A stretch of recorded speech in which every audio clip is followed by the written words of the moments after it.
Hello, and welcome to the Feeling Good podcast, where you can learn powerful techniques to change the way you feel. I am your host, Dr. Rhonda Borowski, and joining me here in the Murrieta studio is Dr. David Burns. Dr. Burns is a pioneer in the development of cognitive behavioral therapy and the creator of the new team therapy. He is the author of Feeling Good, which has sold over 5 million copies in the United States and has been translated into over 30 languages. His latest book, Feeling Great, contains powerful new techniques that make rapid recovery possible for many people struggling with depression and anxiety. Dr. Burns is currently an emeritus adjunct professor of clinical psychiatry at Stanford University School of Medicine.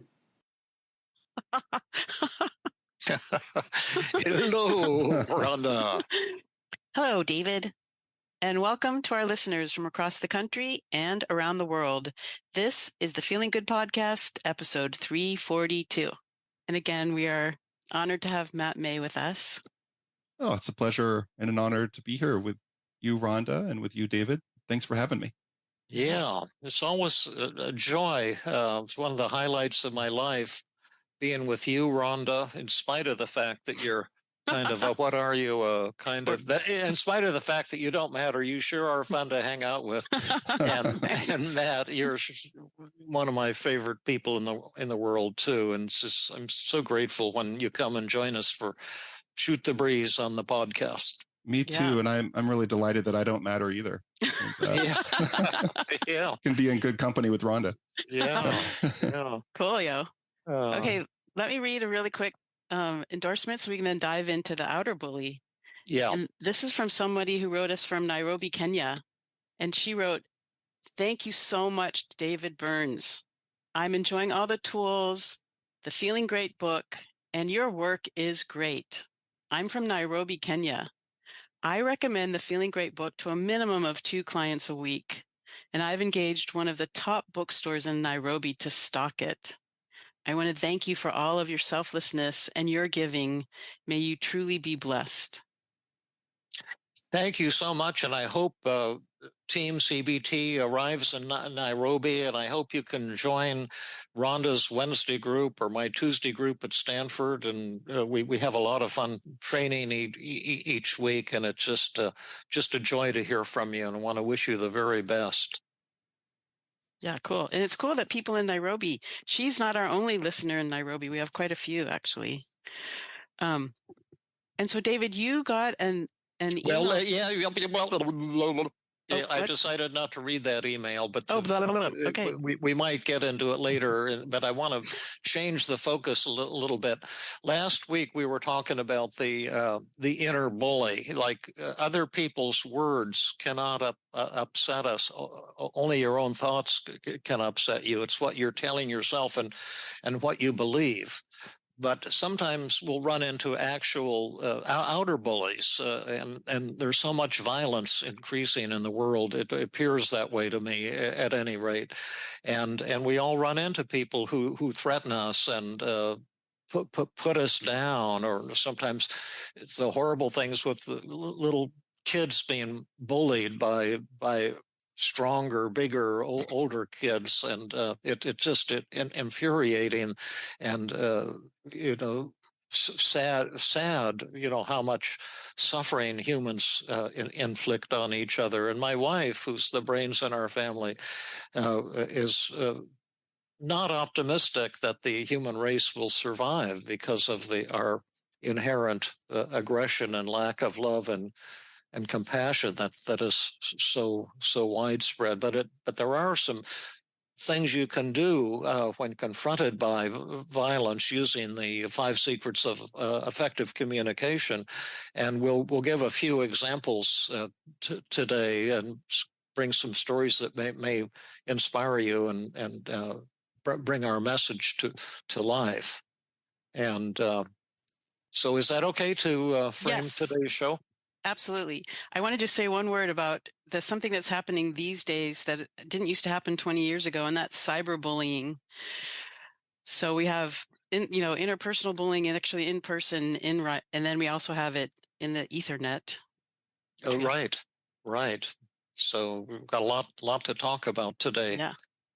And Matt, I was wondering if you might be willing to kick it off, because and we can talk briefly about what the 5 secrets are, and I'll try to post them in the show notes. We've been through on many previous podcasts, but there's I think about them as EAR. E is empathy, A is assertiveness, and R is respect. And the empathy are the 3 listening skills, and that's the disarming technique. That's finding truth in what the other person says rather than getting defensive or arguing with them. And you can find truth with, again, a sense of inner peace or even a sense of humor. And then there's thought empathy. It's repeating the other person's words. And feeling empathy is acknowledging their feelings based on their words. And the third listening skill is inquiry, asking gentle, probing questions to get more information. And you don't do these in any particular order. I'm just showing you what the tools are. They're like keys on a piano. The way you play them is where that's going to be the key to your success or failure using these techniques. And it takes a lot of practice. But those are the 3 listening skills: the disarming technique, thought and feeling, empathy, and inquiry. Then the assertiveness technique is I feel statements, and the respect, that would be stroking. That means saying something positive or respectful to the other person, even in the heat of battle. So an example of it would be just say you have a patient who says, you're the worst therapist I ever had. You don't understand me. You don't care about me. You're not helping me. Then you could respond using the 5 secrets, and you have to mean what you say. It can't be used as a gimmick. But I feel sad to hear what you're saying, because and I'm kind of ashamed, because I agree with you totally. Especially in the last couple of sessions, I feel like I haven't been helpful to you. I haven't been warm and caring. It seems like we've been kind of on opposite warring factions, arguing and debating about different things. And it certainly hasn't been helpful to you, and I haven't been warm or caring. And I wouldn't be a bit surprised if you're feeling angry and defeated and disappointed and hurt and anxious and pissed off and just incredibly upset. And as hard as it is to have this conversation, I want you to know I'm also kind of excited, because I think this is the very conversation we need to develop a deeper and better relationship, like what you want and what I want. With that in mind, tell me about the things I've said or done that turned you off, that disappointed you, that hurt you, that weren't helpful to you, that were angry. Tell me what this experience is like. This is incredibly important. How's that? Incredible. A+. Okay. And so we're going to use those techniques to deal not with patients, but with sometimes patients. Matt's going to give us a really aggressive one, but an outer world that can be pretty threatening sometimes. And so why don't you kick things off for us, Matt? Well, thank you, David. Yeah, maybe I'll say a couple of things just briefly. I have tremendous compassion for anyone out there who's a victim of bullying, and I just want all those folks to know that I'm on your side, and that we're I'd love to be able to help out in any way possible. And if this conversation is useful to you, I would be delighted. The bullying that I experience, as a psychiatrist, I've had a couple times where I think back and I wonder what would have happened had I not known the 5 secrets. I think, David, you may have saved my life on multiple occasions, and this is just one of them.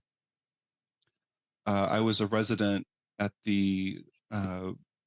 had been practicing the 5 secrets for a couple of years at that point, and I was working at the Menlo Park Psychiatric unit at the VA there. And it was Gero? Is that geriatric? Yeah, geropsychiatry. No, it's Gero. They just have people named Jerry there. Jerry, yeah, Jerry Smith, Jerry Johnson. You can't get into the VA elderly unit unless your first name is Jerry. But they'll also take Germaine if you're a woman. I'm just BSing. It was a kind of a slow and sleepy clinic for the most part. But one day we had some excitement. We had a fellow admitted there. I think he barely met the criteria by age to come into that. It was a locked ward. I think the cutoff was 55 years, and he was maybe 55 and a half. And he was about 6'6", 300 pounds of pure muscle. So a very intimidating looking person. And he was also in the middle of a manic episode. So he had bipolar. And the background was that his neighbors had become concerned about him. He was not sleeping at night. He was being very loud. He was ripping up the floorboards from his home. And apparently he was having auditory hallucinations and thought the voices were coming from below his house. And then when he couldn't find anything, he broke the water main, and the water started flooding out of his home. And the neighbor, horrible. This sounds horrible. Yeah, it was a bad situation, and the neighbors were concerned, and the police came, and it took 6 or 7 police officers to finally subdue him. And when they found out he was a veteran, they said, "Well, great, we can at least bring you to the VA hospital." But there weren't any openings at the Palo Alto VA, the flagship, where often the more violent folks would go. So he ended up at the geropsychiatry ward there, where there wasn't much in the way of security. And we did a real cursory physical exam and realized that he was, really needing a sedative to get some sleep. He hadn't slept in quite some time, and that's really important to be able to get sleep and to recover from mania. And so he was in the office there with me and the nursing staff, and he agreed to take medication, and they showed him to his room. And I was working on my note. I was typing up, my note and orders for him. And then I hear the door behind me open and close and lock. And by the time I turned around, I swiveled around, he was looming over me, and he was staring down at me, kind of boring holes in the back of my head. And he said, "What you're doing is illegal. You can't hold me here. It's against my rights. And so now I have to kill you." Oh my God, how scary. Yeah, the hair was standing up on the back of my neck. I was kind of feeling terrified and trapped. And I don't know what happened exactly. My eyes rolled up in the back of my head, and I just started regurgitating as many 5 secrets as I could think of. And I think what I said was something like, you're right. I agree with you totally. And if I were you, I would be furious to be held here. As I understand, you're a veteran, and you've served your country. You've protected other people's freedom. It's so wrong to have your freedom then taken from you. And I'm so glad you came back in to talk with me about this. I want to hear all about it. I feel for you, and I wonder if you'd be willing to sit down and just tell me what this has been like for you. And he did.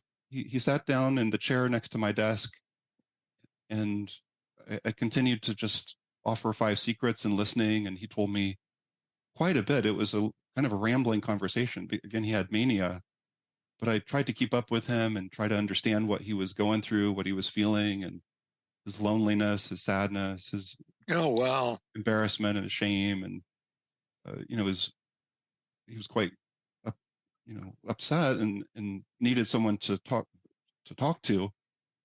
And eventually he fell asleep right there in the chair, sitting up in the chair. Oh, wow. And I was able to get up and walk out. And we had him transferred over to the other ward. It was clear he wasn't going to be safe there. Yeah. but I'm pretty sure that was one example of a time I probably would have died had I not known the five secrets. Yeah. And I'm so Matt, grateful that was a to beautiful you, David. story of the power of the five secrets. I mean, here's this guy, he's in a manic state. He's been so like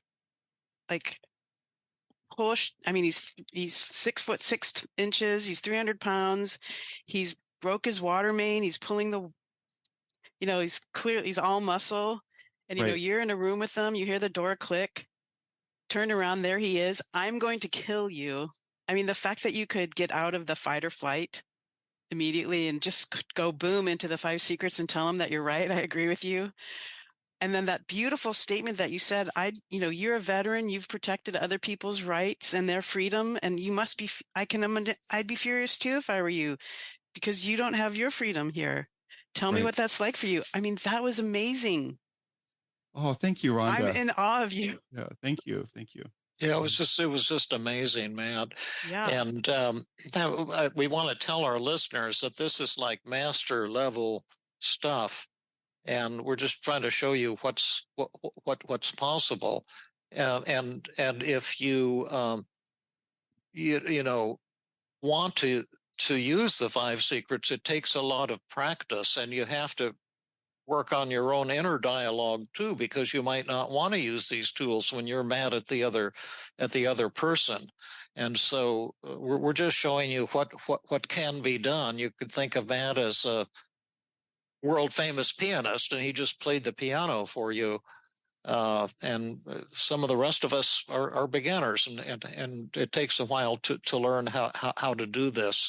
So I don't want to make it sound like we have simple formulas for dealing with violent and horrible horrible people.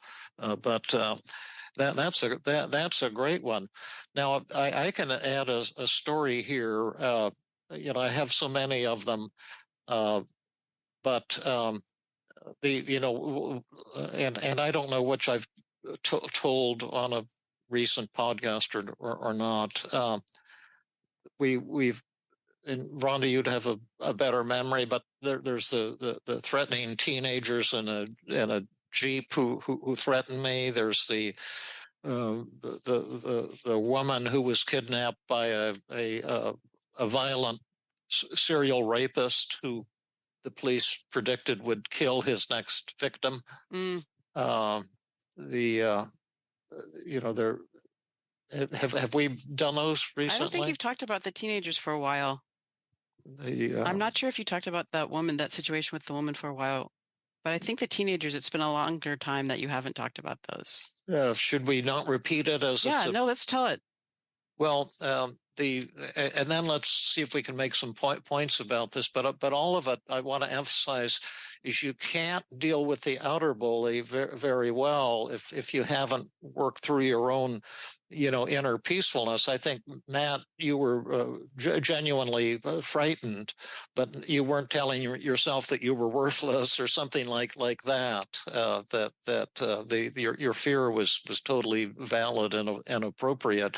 But if somebody is being mean to you, and then you get into guilt and shame and beating up on yourself, which is so common, that thing is easy to deal with using the daily mood log and looking at your own negative thoughts. And that's often an important precursor to being able to use the five secrets effectively. But the story, and all my stories pretty much in this area have the same point. And then maybe we can talk about kids who are being bullied a little bit too. But I had a dog that we flew out from Philadelphia when we moved to California, and my wife had given him to me as a gift on my 40th birthday. And Salty, he was a Samoyed, and I loved him. We called him Salty Dog because he was all white. And eventually he developed colon cancer and had surgery to extend his life a bit. But eventually it was getting to the end, and it was like it's been lately in the Bay Area. It was one of those cold, rainy winters, and he was losing control of his bowels, and he was peeing and pooing on the carpets because we didn't have the the heart to let him go outside in the cold when he was so close to the end of his life. And I was at a pharmacy, a CVS, I think. Is that what it's called? Yeah. CVS. And they had rental these huge carpet cleaning machines that you could rent shampoo and clean your carpets. And so I thought, oh, that's what I need. And so I rented one for 24 hours and put it in the back of my car, which was one of those BMW Z3 convertibles, a little car. And it barely fit in the back compartment. It completely blocked the back window.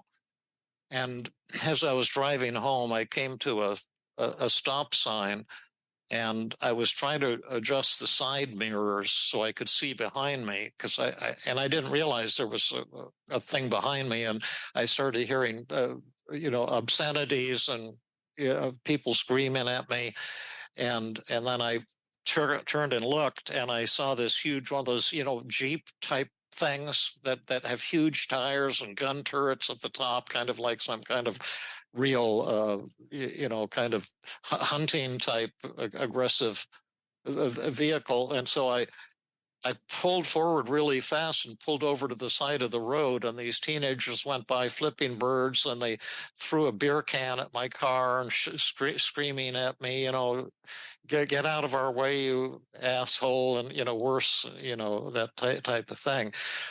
But it's a one lane road, and so I had to follow them for about a mile, and then the road split. It widened into 2 lanes at a stoplight, and so they pulled up in one lane, and I pulled up in the lane next to them, and they're up much higher than I am because they're way up high in this tall, big, huge Jeep. And this teenager leaned over, kind of like angry, like you want to. We're going to beat the shit out of you or something like that. And kind of, glaring down. And then I said, I really owe you guys an apology. I didn't mean to hang you up back there, but I've got this, my dog is dying of colon cancer, and I really love him. And he's been pooing on the carpets. He can't help himself. So I got rented this carpet cleaner. And so I couldn't see that you were behind me, and that's that. I was just trying to adjust my rear view mirrors, and I felt really badly about hanging you up. And the fellow's jaw just dropped open, and he says, "Oh, really? I've got a dog too. I really love my dog too, and." Do you want us to come over to your house? We could help you shampoo the carpets or something, or we could drink some beers together. And I says, no. I said I was young once, and I used to drive my motorcycle. I got 3 tickets in one day once, and I actually got in a police chase with the police once. I was pretty wild too, and I know how fun that is. And you guys just go ahead and have fun and go for it, type of thing. And they seemed just so happy and sped off. But it was just using the 5 secrets. I wasn't afraid of them really, although they could have beat the shit out of me, or I won't use that word, but if I had, that's what the word I would have used. And but I really wasn't afraid. I just treated them with warmth and respect, and just transformed the situation. But inwardly, I wasn't, really beating up on myself or, distracting myself. And now that won't always work. But I use stroking. I use the disarming technique. I agreed with them. I acknowledge their feelings. You're probably really pissed off and frustrated, and that type of thing. And I just expressed respect for them, and I've ended up kind of liking them, oddly enough. And And that's the idea of the type of thing you can do with the 5 secrets of effective communication. And it's not going to work 100% of the time. And there are times when, people are going to pull out a gun and shoot you for no matter what. But this is a beautiful way to deal with the outer bully. And I have, probably a dozen stories like that, of some of my own and some patients, individuals that I've worked with. And so where do we go from here? Let's get some input from Rhonda. Listening to both of you, the first, there's a lot of disarming. There's a lot of seeing truth in what the other person's saying. Yeah. There's a lot of stroking, a lot of inquiry. Yeah. Uh-huh. Yeah. And feeling empathy. Uh-huh. And sometimes you can use I feel statements also. Right. Matt, you did that. And David, you did that too. Yeah. You can sometimes use an I feel statement combined with these techniques. I don't know, are we making any points or impact today, Matt, or what? Yeah, I think so. I really appreciated too that you mentioned that this isn't, the 5 secrets aren't like a remote control over other people's behavior. Right. And if there are folks who are, would not be persuaded, that would still be violent and dangerous. And so there's a place for just running away or screaming for help, or using some form of self-defense. Oh, yes, right. Definitely. As well here. And we're not saying don't do that. We're just saying there are some other options. There's the diplomacy option too. Yeah. Mm-hmm. So I wanted to, can I ask you both a question? Yeah. In those moments when you just did. That's oh, yeah, I already asked. Yeah. In those moments when you were immediately confronted with the bullies and the people that are ready to attack you, what were your first thoughts? Like, did you actually consciously say, oh man, I better use the 5 secrets right now? I did. I don't know. I mean, that was a while ago. I suspect that through the, just the training that David had offered up until that point, it was very, kind of in my spinal cord, if there's an angry patient, to just start trying to see the truth and understand their feelings, acknowledge their anger,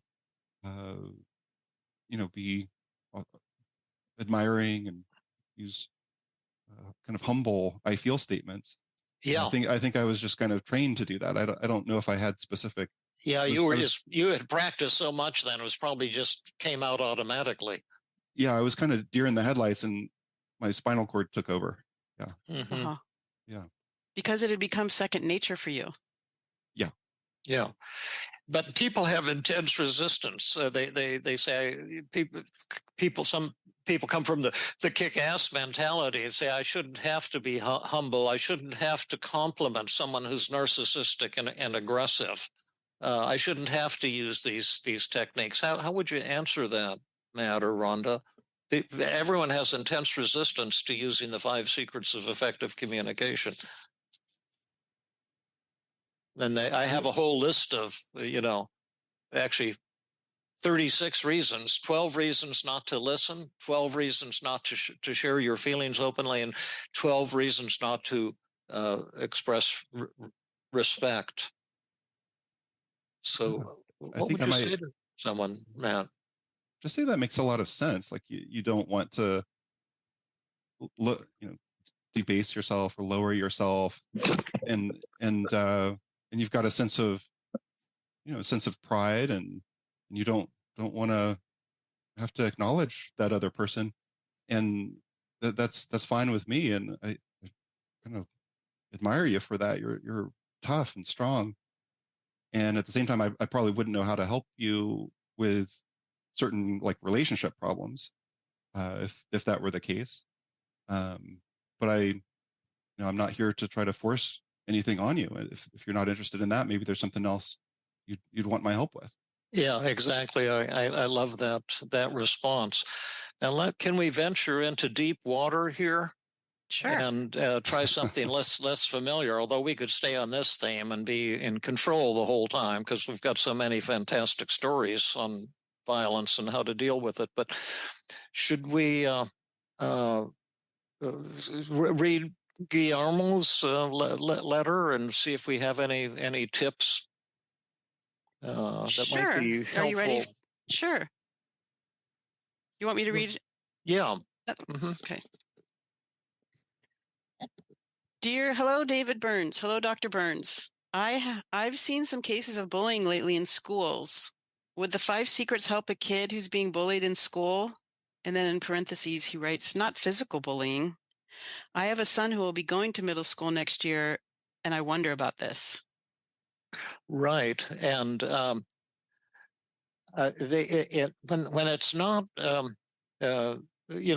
physical bullying, it becomes much simpler because you can then work with the inner thoughts. What did the other person say, and why is that upsetting to you? What are you telling yourself? And I think if we had some examples of this, it would make it easier to respond. But in my note back to Guillermo, I said the good old daily mood log is always a great first step. Once you're no longer finding the bullying threatening, assuming it's, as you say, not physical violence, it becomes much easier to deal with it. The bully relies on you getting all scared and terrified and hurt and that type of thing. Maybe we could practice bullying each other and respond with the 5 secrets. That might be a fun way to do it. Also, I'll put a link in the show notes of a video that one of the people in our group, Dr. Danielle Levy, sent. It's a TED talk on bullying, and she thought it was really cool, and it is kind of a neat TED talk, and some people said they found it helpful, so I'll put that link in there for those who are interested. But why don't we try bullying each other and see if we can respond with the 5 secrets? And if we totally blow it, so be it. But we'll take a stab at it, because you got to start somewhere. And we have the philosophy of joyous failure. So let's start joyously failing. Does someone want to bully me, or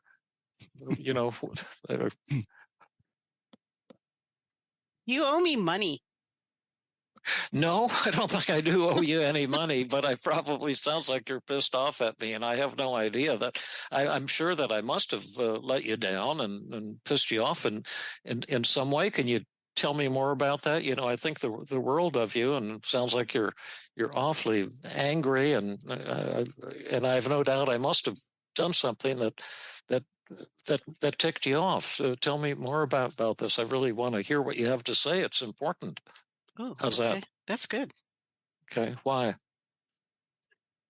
Well, you just kept acknowledging over and over again that you must have done something that really made me angry, and that you want to hear about it. So, yeah. I mean, I felt very calmed. Yeah. Go, yeah. Don't you owe me money? Yeah. If I do, I'll pay you. No, you don't in real life owe me money. Yeah. Let's try again. You want to be bullied or bully somebody, Matt?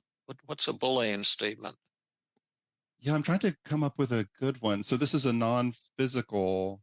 Yeah, that's what he was asking for help with. You're kind of a wimp, aren't you, Matt? Wimpy Matt. How's that? Is that bullying? That's great. I love it. Yeah, that's really bullying. Wimpy Matt. Yeah, I've there's a lot of truth in that. I don't think I'm nearly as strong and powerful as you. I've just kind of thought of you as like you're probably the strongest guy in the whole school, and I wonder how you is that all purely genetic, or do you work out a lot? What's your secret? Okay, and then we'll let Rhonda grade it. Oh my gosh, I would definitely give that an A. Okay, why? I mean, you didn't use all 5 of the 5 secrets, but it was, You disarmed, you agreed. It was the acceptance paradox included. And then you were very flattering. You were stroking. Yeah. Right. And then you asked, like a combo inquiry stroke. Do you work out? That's cool. That's great. How do you get so strong? Okay. Yeah. So I thought that was good. I think we're doing okay on this topic. Let's Matt, it's your turn to bully someone. You can bully Rhonda. Rhonda, what would you be most afraid of a bully saying to you? You're hurting people. Oh, you mean because you're a bad therapist type of thing, right? Mm-hmm. Yeah. Yeah, that's comes close to some reality we're familiar with. This is a fantastic example. Go for it, Matt. All right. Hey, Rhonda, you're hurting people. I mean, you're a bad therapist. Oh my gosh,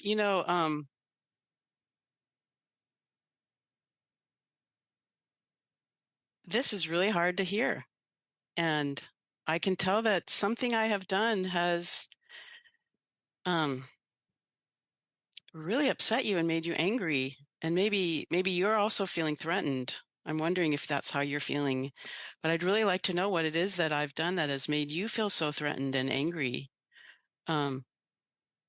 You have so much to give the world yourself. This is that. I would never say it. Tell me about the things that I've done that have turned you off, that have made you feel so angry at me and so threatened by me. Okay, great. What grade do you give yourself? A C. A C. Oh, okay. What grade did you give it, Matt? I would give it a higher grade than a C. Right. Probably B plus A minus, somewhere in that. Yeah, somewhere in there. What was the thing that was lacking that would have made it much stronger?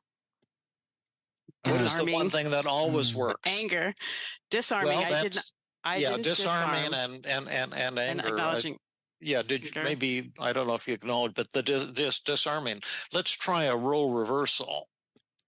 And we'll do role reversal, see if we get up to an A. This is actually more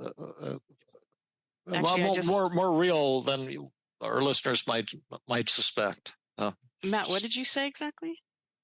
You're hurting people. You're a bad therapist. Okay. Matt, you are hurting people. No, Rhonda is her name. Rhonda. Remember, when we do this is the inner bully that we're the outer bully. Yeah, right, yeah, okay, that's the outer bully, right? Yeah. I mean, I have to fight. Yeah. You're some angry person talking to Rhonda. So go ahead. You're hurting people, Rhonda. You're a terrible therapist and a terrible person. Unfortunately there's some truth in that. I actually have hurt people, and when that has happened, and it's far too frequent in my mind, I just always feel so guilty and bad and ashamed, and I'm really glad you're kind of calling me out on it. I wonder if there's something that I said to you that hurt you, and if so, I can just feel embarrassed, and you must be feeling furious and angry with me, but I'm really glad that you're bringing this up so we can talk about it. You're really important to me. Could you tell me more about maybe me hurting you or hurting someone you care about? Great. Now, what grade did you give yourself? Like an A minus or something like that. I'm not sure. What did you give it, Rhonda? A plus. Yeah, it was good. Why'd you give it an A minus? Did you mention the anger, Matt? I think you did. I think I said might be furious or angry with me or something. Yeah, right. Yeah, I thought it was an A too. I can't see any. Why did you give yourself a low grade? I think I just felt uncomfortable, and maybe I didn't say that. That's right. That was my point. That's what I was going to say. I felt uncomfortable. The I feel. Yeah, say it again with an I feel statement. Yeah, I'm feeling really uncomfortable because I think you're right. I think it's true that I've hurt people, and maybe I've even hurt you. That makes me feel guilty and bad. And if I were you, I'd be feeling angry with me, disappointed in me, let down, maybe scared of me. This is kind of awkward, but I'm glad you're bringing this topic up because I've kind of secretly wanted to talk about it with you. And I'd like to know more about what this is like, that I've hurt you or hurt someone you care about. Great. How did that one go for you? That felt better. I felt more like I was talking about my discomfort in that one. I don't know. Yeah. I gave it an A. I would have given it an A+ if there was slightly more on the I feel statement. Oh, really? And, and you used one word. Like embarrassed or uncomfortable or something. Uncomfortable was the one you used. But how about ashamed or guilty, bad? I feel uncomfortable, but really I feel ashamed and bad. But what if you don't really feel those things? Well, you can't use the 5 secrets if you're not genuine. Right. Should we no longer discuss this or something? I'm a little confused right now. I know that I feel ashamed. That would be certainly it would certainly be true of me. I believe on some level it would be true of you, Rhonda. But also sometimes anger can get strongly in the way as well. But I think just using this example with the data and the information we have right now, that's what I would be saying. For better or for worse, I just say, sometimes I've felt like a terrible person, and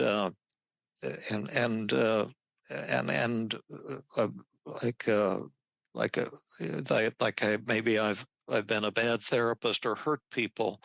And to tell you the truth, that's one of the most painful thoughts that I can have. And there have been times when patients have said they were very hurt by me, and I feel like I'm getting kicked in the stomach, and I feel a tremendous amount of shame and sadness. And in your case, particularly because I have a lot of respect for you. You're a very frisky, aggressive guy who fights for what you believe in. And I think I have hurt you, and it must have been awful for you. And can you tell me more about that? This is a hard conversation for me, but I really want to hear what you have to say. This is incredibly important. Now, let me ask Matt to grade that. Oh, I think everything was A+ for me except the stroking. I think the stroking with I'm a frisky, aggressive guy didn't work for me, but everything else was right on target. Everything. Great. Thank perfect. you. Yeah. And then Rhonda, what was your reaction? Oh, actually, I gave that a A++. Oh, you did? Yeah. Why? I liked the frisky, aggressive guy. I could see that some people, especially somebody who's a bully, might take that as a compliment, because bullies are aggressive and they're getting something out of being aggressive. So to me, that was a good stroking. And, I appreciated when you said, and Matt said it too in a different way, but you said it, that it's a hard conversation for me to have, but I'm glad you brought it up. I've been secretly wanting to talk to you about it, is what Matt said. And, you talked about your sadness and your shame and. Right. And I can learn from you if you're willing to teach me. And I might not deserve that. And you have every right to be angry with me and to be aggressive. But at the same time, there's tremendous truth in what you're saying. And my skills are limited. And I don't always know the right thing to do. And I'm proud of my therapeutic skills. I've had a lot of people who have appreciated the work I've done, but there have been those that I haven't been able to help. And anything you can tell me about your experience, I would deeply appreciate. How's that? I would give that an A+. And then what's Rhonda saying? I don't. Yeah. It's mesmerizingly incredible. Oh, okay. Good. Honestly, that's the word I would use. It's mesmerizing. Yeah. Mm-hmm. And then why? I can learn from you. You have zero ego in this conversation. Yeah. I can learn from you. I want to learn from you. You may not want to be talking to me, but this is a valuable experience for me. Yeah. Yeah, that's right. See, the other person's trying to kill you, right? Right. And so you die for them. Mm-hmm. That's the idea. People might not understand what I just said. You let their ego die. Let your ego die. Yeah. Exactly. Yeah, I'll die for you. Mm-hmm.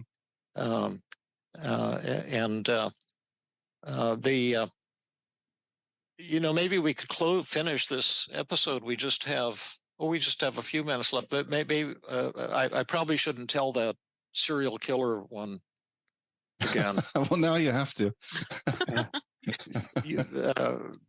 They'll say Burns is demented. He keeps repeating the same stories. Well, you haven't told it for a long time. It's been 3 weeks, David. Well, I must be demented too, because I don't remember you telling it for a while. Well, okay.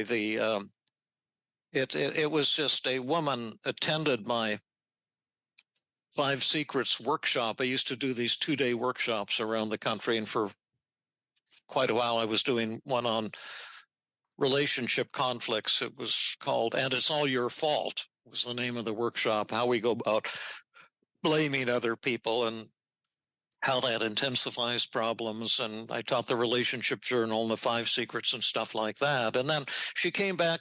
I didn't know who this woman was, but apparently she was in the crowd. And then she came back another year in another city to take the workshop again. And she came up to talk to me. I said, well, gosh, I'm surprised to see you here again. You say you already attended the workshop once, and this is the same workshop. And she said, well, I had to tell you, I wanted to tell you what happened to me, because after the last workshop, I went home. I think she lived in South Carolina or something. And there had been reports on the news of a violent serial rapist. And his MO was to go into the home of a single woman and wait until she got home, and then to stick a gun in her ribs and take her to force her to go to the money thing where you can put in your card and take money. Yeah, the ATM. Draw as much money as possible, and then he would take them into the woods and rape them and beat them. And they said that each woman was getting beaten worse. He was getting, further and further out in what he was doing, and getting more and more excited and more violent. And they said on the news that we think that he's probably, the last woman he killed is in the intensive care unit and is barely surviving. And we think he's going to kill his next victim. And then she said a few days later, she came home from work, and there was this fellow with a gun, and she knew it was him. And he stuck the gun in her ribs and said, "Shut up, and we're gonna get in the car and go to your ATM." And then as going out, she said, I was telling myself in a panic, I've got to remember those 5 secrets that Dr. Burns taught. And then she said, this sounds ridiculous, what I'm going to say right now, but if you look down here, you can notice my neighbor here, Mrs. Smith, has beautiful flowers, and you might just glance at them and appreciate them. And she said, then the fellow said, shut up, and pushed the gun into her ribs further. And then he forced her into the car, and she got in the car. He started driving, and she said, now I've got to somehow disarm him and stroke him. How am I going to do that? And then she said, listen, I have a few things I want to tell you. And first of all, I want you to know that I love life, and so I'm really scared and frightened right now, because I'm pretty sure you're going to rape me and kill me. And but I do want you to know that I don't blame you for what you're doing at all, even though I wish to all the world that this wasn't happening. But I think you're kind of like when a cat catches a mouse and, throws it in the air and eventually kills and eats it. And it's just the most ecstatic experience a cat can have. And it's evolutionary and they can't resist it.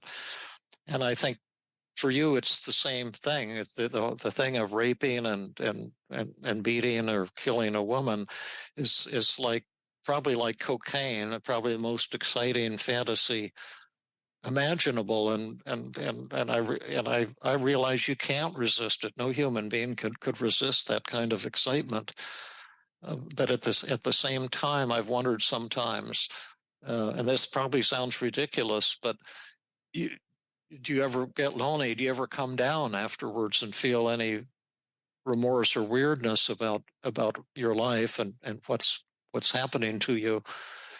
Because I can imagine that you can't talk to anyone about it. And she said he seemed to be softening, and she wondered if this sounds weird, but even saw a tear forming in his eyes. And then they pulled up to a red stoplight, a stoplight. And coincidentally, there was a police car right next to them, also waiting at the stoplight. And he turned to her and said, maybe it would be a good idea for you to get out of the car and tell that policeman who I am right now. Hmm. So she got out of the car and told the policeman, this is the serial rapist you've been looking for. The policeman went over to the driver's side, and the fellow opened the door, held his hands up, they put the cuffs on him, and he was arrested. Hmm. And again, I'm not trying to say, as Matt pointed out, that this is magic that you can use to hypnotize people, but she actually did hypnotize him. She didn't play the role she was supposed to play of terrified and pleading and like that. She met him on another level. She treated him with respect. She used stroking. She didn't blame him. She gave him a chance to have some kind of intimate contact with her, a truly loving relationship. And it just moved him so much that he didn't have any desire for sex, anything at that moment. And he wanted to give a gift back to her, something like that. That's my way of understanding it. But she used disarming, I feel statements, feeling empathy, inquiry, stroking. She used all of the 5 secrets, and it saved her life and saved the community. It's a beautiful story. It's really powerful. Yeah. It's weird, isn't it? It doesn't matter how many times you've told that story. It's worth it to tell it again and again. Well, I'll tell it again right now, actually. And then we'll cry together. But it was a beautiful thing. What a courageous individual. Well, I think we're pretty much coming to the end of our time for this podcast. Let's have some wrap-up comments, and then wish our listeners a good week until our next podcast next week. By the way, last week's podcast that we recorded on the Inner Bully, and then tonight's on the Outer Bully, I just really, really enjoyed Rhonda and Matt. I'm just so grateful to be hanging out with the two of you like this. It is awesome. They were awesome. Yeah, that's exactly how I feel. Every time we're hanging out, it's like pure gold for me. And I'm so appreciative and grateful to both of you. Yeah, thank you. If people want to learn the 5 secrets, there's a few options open to you. First, there's a 5 secrets practice group once a week that's free. I think it originates in Portugal or something, but I'll put a link to it.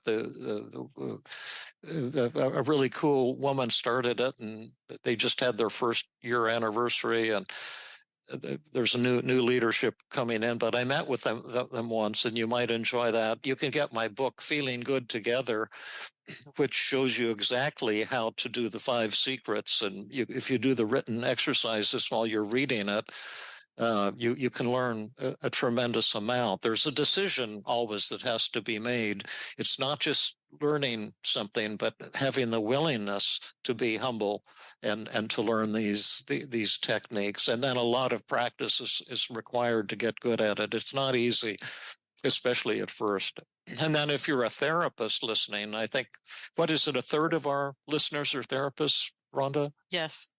Then we have unlimited free training each week. I have the Tuesday group at Stanford, which meets at 5 p.m. to 7 p.m., except the nights when we do personal work, and then it's 5 to 7:30 p.m. And beginners in the Tuesday group, we have a newbie group, as Rhonda does. You'll hear in a second, learning the 5 secrets and all these basic skills. So we'd love to have you if you want to join us. It's open to therapists from all over the world. And then, Rhonda, your group is midday, and I keep forgetting what time it is. It's Wednesdays in the Pacific time from 9 a.m. to 11 a.m. And, because this 5 secrets are so important, what we've started doing is once a month, we're having a 5 secrets practice. Oh, and then cool. we send out a challenging statement and people respond. And then we spend the day talking about, we spend that time talking about it. This week's is about, I've done nothing in my life I can be proud of. Oh, okay. That's, so we do things like that. Cool. That's what this one's, yeah. Now, if you want to join one of these groups, if you're a therapist, the Tuesday group, which is actually going to start in a few minutes, but Ed Walton is the person to contact if you want to join my Tuesday group. I'm trying to find his email address here. Darn it. I can find it. Let me see if I can find it here. And then Rhonda, while I'm looking for this, here, I have Ed Walton's. Okay, what is it? It's Ed Walton 100. So EDWALTON 100 at gmail.com. Great. And then if they want to join Rhonda's group, do you know Rhonda's email at all? Well, they would email Anna Teresa. Oh, Anna Teresa. Well, she's the one who started the 5 Secrets group, by the way. She's cool. She's awesome. She is. I don't think we could even do the group without her anymore. Her email address is ATERESASIV.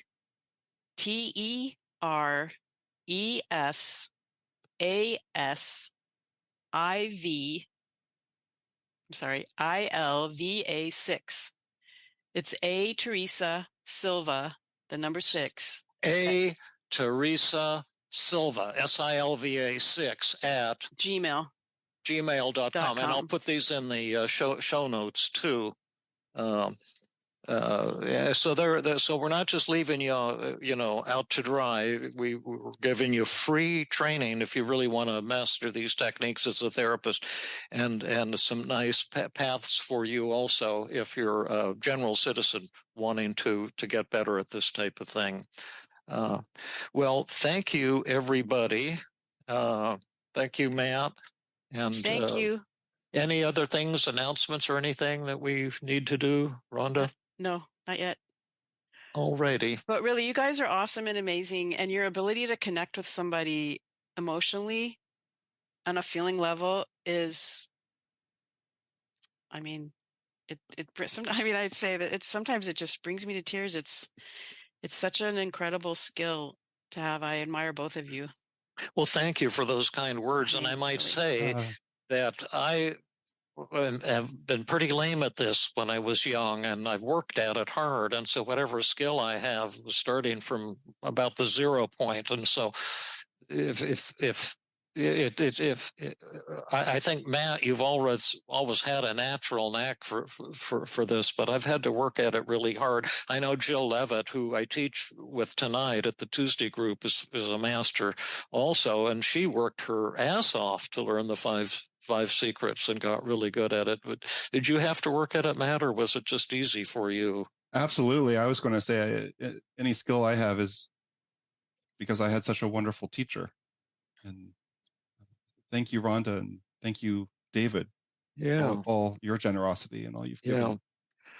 Okay. Well, thank you, thank everybody, you. and have a good week. And I can't remember what we're doing next week, but I'm sure it'll be hopefully exciting, and we're eager to talk to all of you again next week, as I just mentioned a few minutes ago.